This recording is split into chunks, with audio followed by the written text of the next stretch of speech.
93 FM. 93 FM. Radio. Bonjour. Ces derniers jours, l'affaire Martinez-Ozogo est revenue au devant de la scène.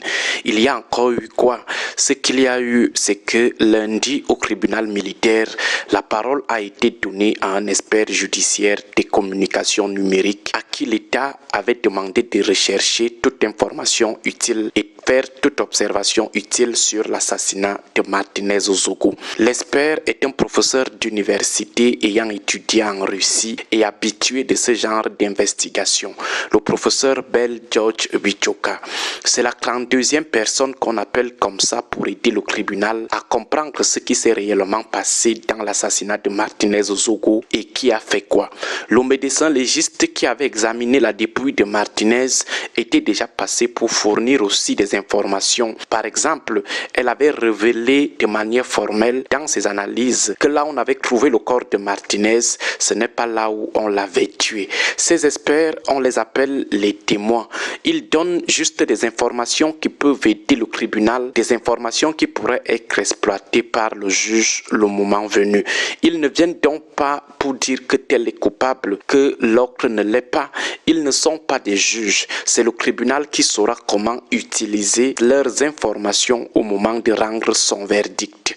Donc, les histoires que tel a été accusé, tel autre a été blanchi, ce n'est pas ça le rôle de ces experts témoins. Le professeur Bell George Bichoka, donc l'État a sollicité l'expertise pour mieux comprendre comment Martinez a été assassiné et qui a fait quoi, est juste venu lundi présenter son rapport de l'enquête qu'il a mené exclusivement sur les échanges et les espaces numériques. Il s'est basé uniquement sur le peu d'éléments que l'État lui a demandé d'analyser avec ses connaissances en informatique et en communication numérique. Par exemple, concernant M. Eko, l'ex-directeur de la DGRE, selon l'expert, il n'a reçu que 3 téléphones de lui alors qu'il en utilisait 10. Mais il a fait avec. Par exemple encore, M. Amogobelinga, l'expert a seulement reçu 2 téléphones sur 11. Donc, il n'a pas reçu les 9 autres de l'accusé. Tout ce qu'il a dit sur Amogobelinga dans son rapport concernant l'affaire Martinez-Ozogo n'est donc sur la base des 2 téléphones sur les 11. Avec Justin Danwe, c'est lui qui est présenté comme le cerveau des commandos. L'expert dit avoir reçu tous ces téléphones, à savoir 2. Et sur les 2, c'est un seul qui était intéressant pour en savoir plus sur l'affaire Martinez. Il y a aussi le cas d'un membre du commando, Gauthier Omarou Vincent. L'expert n'a reçu de lui aucun téléphone. Et sur les téléphones reçus, plusieurs messages avaient été supprimés. D'autres téléphones avaient été totalement formatés à l'usine, donc impossible de les exploiter. Il y a aussi des échanges dont les contenus étaient inaccessibles pour l'expert. Par exemple, les appels audio et vidéo WhatsApp des accusés. Il était donc difficile de tout savoir sur les échanges. Voilà pourquoi, dans certains cas, l'expert a parlé de taux d'exploitation en pourcentage. Par exemple, pour le cas de l'ex-directeur de la DGRE Eko, il parle de 30% de taux d'exploitation. Par exemple, pour le cas d'Amogobelinga, il parle de 18% de taux d'exploitation. Chez Justin Danwe, l'expert parle de 100% de taux d'exploitation. En d'autres termes, ce que l'expert a fourni comme résultat lundi n'est basé que sur les pourcentages d'exploitation du matériel informatique qu'il a reçu et aussi en fonction des possibilités d'investigation numérique. Par exemple, il a pu récupérer certains messages, des vidéos et des images effacées. La preuve, les 4 vidéos où Martinez-Ozogo est en train d'être torturé, où il agonise, l'expert n'a pas pris ça dans un téléphone ou dans un disque dur.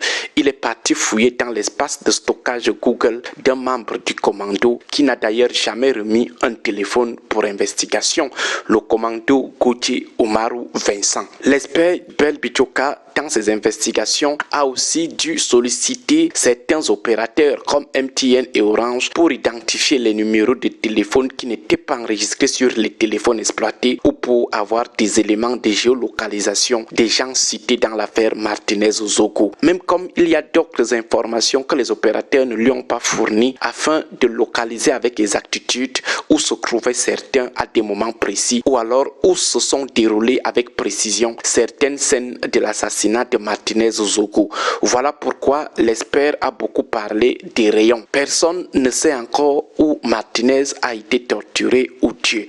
L'expert en échange numérique a donc présenté son rapport lundi. Hier, mardi, il répondait aux questions des différentes parties, ce qu'on appelle la cross-examination, de 10h45 à 23h. Finalement, ce jeu de questions-réponses n'a pas pu se terminer hier soir. Il va reprendre le 22 juin. C'était pour vous édifier terre à terre sur ce dont il était question ces 2 derniers jours, parce que nous sommes convaincus que certains ne comprennent plus rien face à la multitude des versions. Demain, jeudi, nous allons vous livrer toujours de manière terre à terre les points saillants des résultats de l'analyse des échanges numériques de l'expert, et vendredi, on parlera des zones d'ombre soulevées par les partis ainsi que nos parts d'interrogation en tant que citoyens proches de l'affaire depuis le début, tout en évitant tout jugement. Agréable journée à tous. 93 FM.